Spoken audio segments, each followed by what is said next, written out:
కూటమి సర్కార్ నిర్లక్ష్యం రాష్ట్రంలోని పేదల పాలిట శాపంగా మారుతోంది. కేంద్ర ప్రభుత్వం ఉచితంగా ఇచ్చే రేషన్ బియ్యాన్ని కూడా సక్రమంగా పంపిణీ చేయలేని వైఫల్యం కొట్టొచ్చినట్టు కనిపిస్తోంది. అక్టోబర్లోనే ఆలస్యంగా ముగియగా నవంబర్లో పేదలకు చేరుతాయా లేదా అన్నది ప్రశ్నార్థకంగా మారింది. ఏపీలో రేషన్ షాపుల ద్వారా ప్రతి నెల 1 నుంచి 15వ తేదీ మధ్య సరఫరా చేసిన అనంతరం ఆ దుకాణాలకు 17 నుంచి 30లోగా మరుసటి నెలకు రవాణా చేయాల్సి ఉంటుంది. అయితే నవంబర్ బియ్యం పంపిణీలో భాగంగా కార్డుల లెక్క ప్రకారం రేషన్ షాపులకు 2 రోజుల క్రిందట అలాట్మెంట్ జారీ చేశారు. కానీ ఒక్క గింజ కూడా లోడ్ కాని దుస్థితి కనిపిస్తోంది.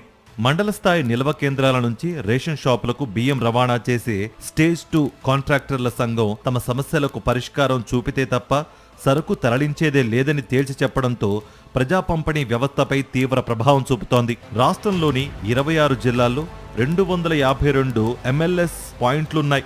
వీటి ద్వారా 1.45 కోట్ల మంది కార్డుదారులకు ఏటా 25.80 లక్షల టన్నుల పీడీఎస్, 1.85 లక్షల టన్నుల మధ్యాహ్న భోజన పథకం బియ్యాన్ని రవాణా చేస్తున్నారు.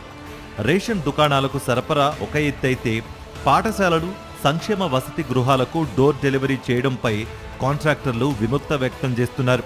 నెలకు ఏకంగా ఒక్కో ఎంఎల్ఎస్ పాయింట్కు 30,000 నుంచి 40,000 రూపాయల నష్టం వస్తోందని వాపోతున్నారు.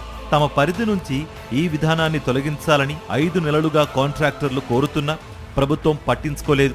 దీనికి తోడు నెలల తరబడి బడి బిల్లులు పెండింగ్ పెట్టడంతో ఆర్థిక ఇబ్బందుల్లో కూరుకుపోయారు. ఒక్కో ఎంఎల్ఎస్ పాయింట్లలో 2 లక్షల నుంచి 6 లక్షల రూపాయల వరకు చెల్లింపులు నిలిచిపోయాయి. కోస్తా ప్రాంతంలో 2 నెలలు, రాయలసీమ జిల్లాల్లో ఏకంగా 5 నెలలుగా చెల్లింపులు లేవు. ఫలితంగా 50 కోట్లకు పైగా బకాయిలున్నట్లుగా సమాచారం. ఇక్కడ 252 ఎంఎల్ఎస్ పాయింట్లలో 70 చోట్ల మాత్రమే కొత్త టెండర్ల ద్వారా బియ్యం రవాణా చేస్తుంటే మిగిలిన చోట్ల పాత కాంట్రాక్టర్లకే కొనసాగింపిస్తున్నారు.